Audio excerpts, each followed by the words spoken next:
이제 우리나라가 한 번도 경험하지 못한 새로운 상황이라는 것입니다. 앞으로 10년, 20년 동안의 경제가 성장이 1에서 0%대로 가면 어떡할까 하는 것이죠. 무엇 하나 지금 이제 돌파할 만한 것이 잘 보이지 않는, 가라앉는다고 표현을 해야 되죠. 이제 그런 쪽 추세라서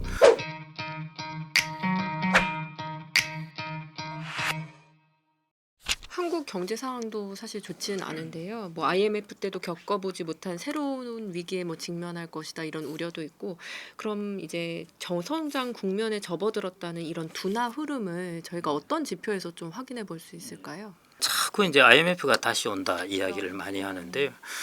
그건 전혀 아닙니다. 아니고요. IMF라는 것은 우리가 유동성이라든지 기업의 설비 투자에 과다한 설비 투자, 그걸로 인한 은행의 부실채권 문제로 생겼던 것이고요. 지금은 그런 부분이 전혀 없습니다. 은행권의 부실채권이 뭐 쌓여 있다라든지 달러가 없다라든지 뭐 이런 부분은 전혀 없기 때문에 이미 우리나라는 선진국이 되면서 이런 인프라를 갖추었습니다. 그래서 IMF 외환위기 뭐 이런 부분은 크게 걱정하실 필요가 없을 것 같고요. 저는 그래서 우리나라가 이번에 맞이하게 되는 것은 이제 우리나라가 한 번도 경험하지 못한 새로운 상황이라는 것입니다. 그게 뭐냐면은 앞으로 10년, 20년 동안의 경제가 성장이 1에서 0%대로 가면 어떡할까 하는 것이죠. 이제 시작한 것입니다. 한 2, 3년 제가 보기엔 이제 그 국면에 접어든 것인데요. 최근에 이제 저 1분기 네. GDP 성장률 보면 마이너스 0점인데 0.1. 그걸 3분기까지 이제 확장해 보면은 딱 0% 성장입니다. 그 3분기 동안은 이제 전 분기에 비해서 그전 분기에 비해서 성장이 멈췄다는 것이죠. 한 성장 멈춘 지 한 3분기 정도 지났다는 것입니다. 이런 것들이 이제 지금 막 성장이 멈췄다가 난리인데요. 이런 일이 예를 들어 한 10년, 20년 지속된다면 어떻게 될까 하는 거죠. 그걸 이제 좀 고민을 해보셔야 되는 때인 것 같습니다. 그런 의미에서 우리나라가 경험하지 못한 이제 상황이라는 것이죠. 물론 저성장에 접어드는 것은 당연히 어느 나라나 저성장에 접어드는데요. 한 2에서 3% 정도로 성장을 하면서 저성장에 접어드는 거하고 0%대로 접어드는 거하고 이제 큰 차이가 있습니다. 그게 우리나라가 앞으로 이제 직면하게 될 부분이 아닐까 그렇게 생각이 되고요. 그 중에 이제 두 가지 핵심적인 이유라면은 이제 이전에 1997년인가요? 그때 애널리스트 중에 스티브 마빈이라는 친구가 있었습니다. 잘 모르시겠는데요. 그때 이 친구가 우리나라 경제를 표현하면서 그 호두 깨는 기계죠. 그 기계 안에 이제 호두와 같은 신세다 그런 이야기를 했습니다. 이렇게 이제 지렛대 원리로 해서 콱 까는 거죠. 그 뭐냐면은 이제 저가 제품은 우리를 치고 오고 있고 우리가 가야 될 네. 고부가 가치 영역은 아직도 경쟁력을 갖지 못하고 이 사이에 끼어서 확된다는 것이 그때 이제 유명한 리포트였습니다. 사실은 그게 30년 전에 그런 이야기가 있었는데요. 그게 이제 지금 우리나라 상황이 된 것 같습니다. 그때 뭐 중국이라든지 우리나라를 따라올 나라가 별로 없었는데 이제는 중국이라는 나라가 어마어마한 물량이죠. 이걸 가지고 치고 들어오니까요. 밑에서 치고 오고 그다음에 위에 고부가 가치 영역은 아직도 우리나라가 하이테크 성장 산업은 경쟁력을 확실히 갖지는 못했으니까요. 그래서 이 부분이 사실은 제일 큽니다. 크고 그다음에 이제 우리나라가 좀 살아난다 하더라도 인구 구조가 엄청나게 짓누르게 됩니다. 그래서 이 두 요인 때문에 기본적으로 우리나라가 조금 장기적으로 저성장 국면에 접어들고 IMF와는 또 다른 형태의 모습이 되게 될 거고요. 이제 어떤 지표를 가지고 볼 수 있느냐? 최근에 이제 지표들 다 나왔고요. 이제 특히 이제 최근에 한 2년, 3년 정도는 이제 부동산의 돈이 최근 5년 동안 한 700조를 들어가는 바람에 그것 이제 처리하고 있는 과정입니다. 그래서 건설 투자가 계속 마이너스였는데요. 이제 최근 데이터 보면은 이제 그다음에 소비가 한 2년 동안 죽을 쓰고 있었고 이제 설비 투자도 최근 데이터 보면은 마이너스였습니다. 그래서 이제 수출을 제외하고는 총체적으로 다 이렇게 마이너스가 되었어요. 이런 데이터들을 조금 이게 너무 그리고 또 하나는 우리나라가 생산성 증가율도 계속 떨어지고 있습니다. 그래서 무엇 하나 지금 이제 돌파할 만한 것이 잘 보이지 않는 조금 그런 답답한 상황이 아닌가 싶고요. 그래서 경기가 사이클을 탄다고 그러면은 어떤 지표를 보고 변곡점을 찾을 수 있겠는데요. 지금은 사이클을 탄다기보다는 추세를 가는 것입니다. 일종의 가라앉는다고 표현을 해야 되죠. 이제 그런 쪽 추세라서 뭐 특별히 데이터가 뭐 어떻다기보다는 지속적으로 살아나지 못하는 데이터들이 이제 조금 지속되지 않을까 싶습니다. 최근 환율 변동성도 좀 커지고 가계부채 부담도 좀 늘고 있는데 앞서 아까 새 정부 이제 들어서면 금리를 인하할 것 같다고 좀 언급을 해주셔서 올 하반기 금리 전망에 대해서 한번 좀 뭐 새 정부 아니더라도요. 뭐 여러 하는 가지. 총재께서는 뭐 어. 자기의 계획대로 이제 금리를 맞아요. 네. 인하할 인하 할 트렌드에 거고요. 있다라고 예, 하셨더라고요. 트렌드로 하니까 이제 그 타이밍을 이제 볼 뿐인데 이미 경기의 심각성에 대해서는 뭐 여러 이전에도 이야기를 했었고 최근에는 더 심각성을 이야기했습니다. 그리고 KDI하고 이제 한국은행이 경제 수정 전망을 발표한 게 그게 KDI는 1.5로 내렸는데요. 그게 이번 2월달에 발표한 것이죠. 현재 그 관세 부분에 이 불확실성까지 감안하면은 IMF가 전망한 것처럼 이제 거의 1%대 초반 이런 쪽이 되게 되는 것이죠. 그래서 뭐 금리 인하는 뭐 최소 2번 정도는 확실하게 있지 않을까 싶고요. 이제 플러스 알파가 있겠죠. 뭐 그다음에 그렇게 좀 보고 있습니다.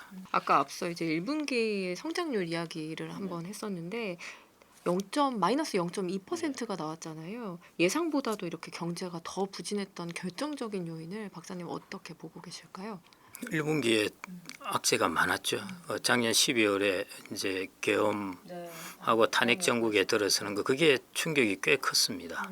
그게 자영업자나 이런 쪽의 경기에 꽤 영향을 주게 되었고 전체적으로 기업들의 불확실성도 이제 키워버리게 됐고요. 제가 작년에 이제 그 12월 3일 날 그 계엄 정국 이후에 보면은 출판사는 그때 완전히 그 이후에 울상이었습니다. 책이 통 이제 팔리지가 않는다는 것이죠. 그것뿐이겠습니까? 이제 식당이나 이런 것도 마찬가지고요. 그 여파가 생각보다 조금 컸던 것 같고요. 안 그래도 이제 전체적으로 별로 좋지 않은 상황에서 그 여파가 때리게 되었던 것이고요. 그다음에 1분기 데이터입니다. 예, 트럼프가 자유의 날로 선언한 것이 4월 2일인데요. 그때부터의 데이터는 이제 또 앞으로 2분기에 나타날 데이터들이니까요.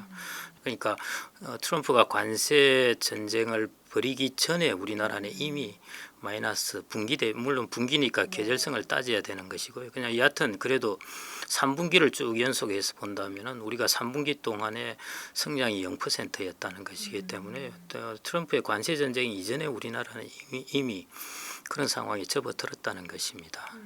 그래서 그 부분을 좀 유의해서 보셔야 될 것 같고요.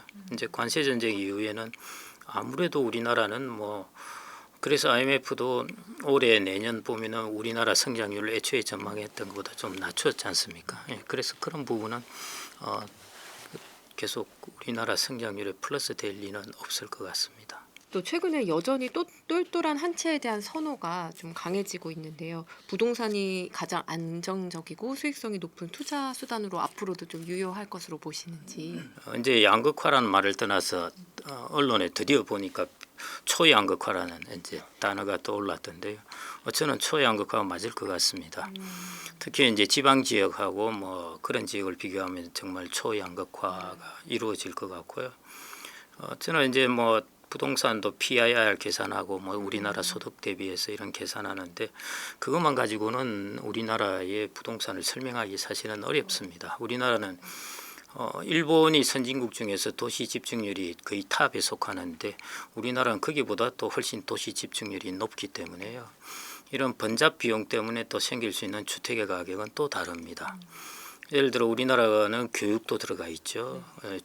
주거에 있어서 아주 중요한 요인으로 들어가 있습니다.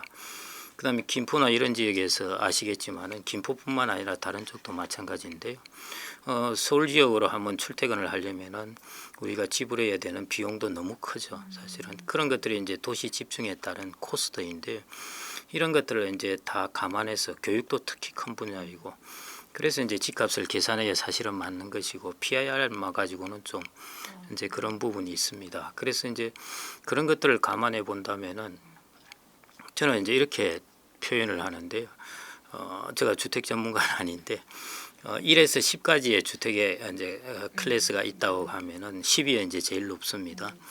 그러면 지금까지는 이제 1에서 10까지 다 올랐습니다. 정도의 차이는 있지만은 왜냐하면 우리나라 인구도 2배가 되고 경제도 엄청나게 성장을 했으니까요. 다 올랐는데 최근에 한 4, 5년 정도 기간 보시면은 거의 한 1에서 6 정도는 소외되는 걸 이미 보실 겁니다. 그게 1차적으로 양극화된 것이죠.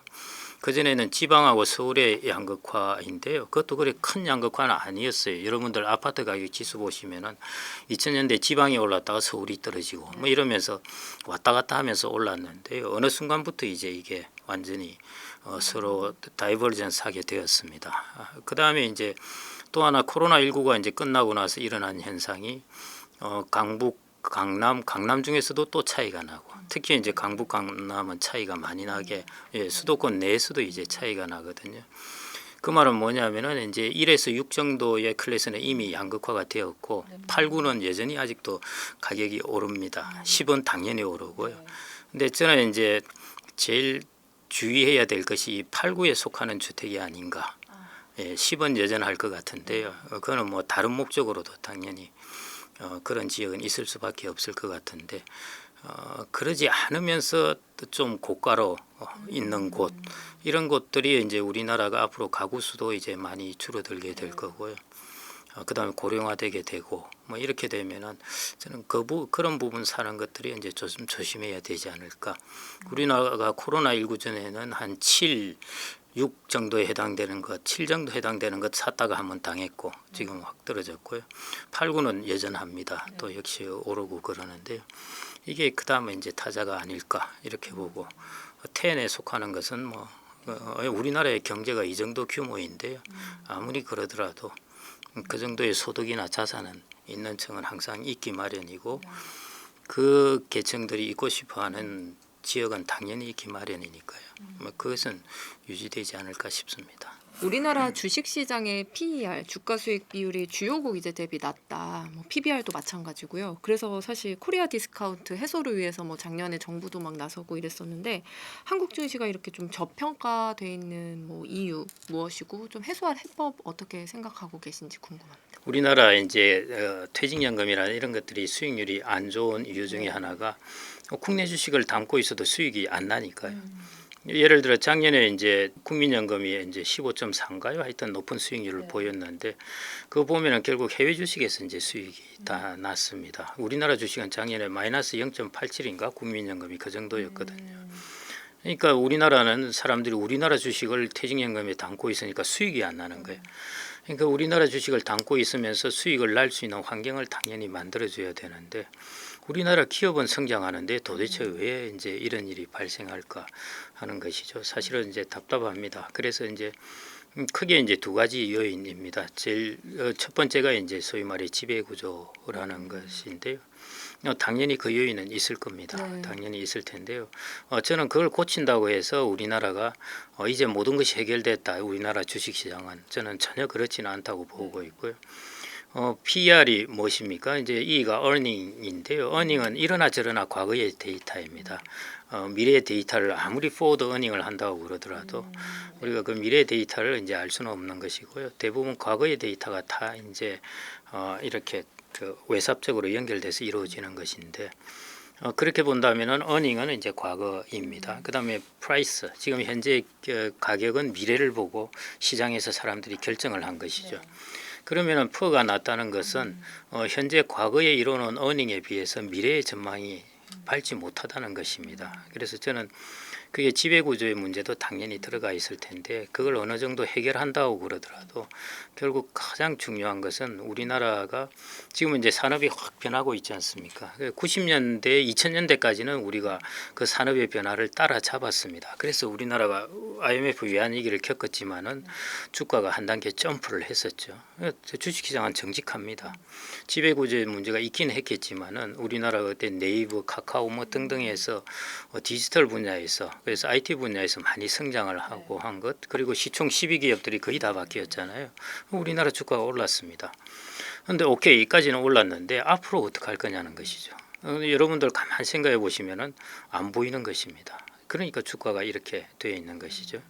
그래서 퍼를 올리려면은 결국 우리나라가 지금 요즘 나오는 것이 이제 로봇, AI, 뭐 바이오라든지 이런 배터리도 거의 속해 있고요. 그 첨단 쪽 앞으로 우리 산업을 이끌어 나갈 고부가가치 영역에서 경쟁력을 가지지 않으면은요 주가가 그렇게 한 단계 점프하기 저는 힘들다고 봅니다. 그래서 그 부분이 저는 가장 중요한 부분이고, 근데 이 부분은 뭐 아시다시피 그 당장에 고쳐질 부분이 아니지 않습니까? 그래서 여러분들이 자산을 가진 사람들은 그런 것을 가진 곳으로 좀 분산을 해서 일단 가지고 있다가 나중에 우리나라가 그런 이제 투자도 이루어지고 경쟁력을 가지면은 우리나라 주식도 성장을 하겠죠. 그래서 지배구조가 능사가 아닙니다. 이거 고쳤다고 뭐 가장 기본적인 것은 그 나라 기업의 미래 성장성입니다. 그렇다면 좀 분산 투자하기 좋은 미래 성장 섹터 어느 곳 좀? 뭐 요즘 나오는 AI 로봇, 바이오도 거기 속할 것 같고요. 그다음에 디지털 헬스케어도 저는 뭐 여전히 고령화가 되기 때문에 그것도 괜찮을 것 같습니다. 그런 영역들이 저는 이제 또 이전에 책을 쓰면서 그 했던 영역이 이제 바이오 로봇, 뭐 로봇 이퀄 저는 AI라고 보았거든요. AI 이퀄 로봇이고요.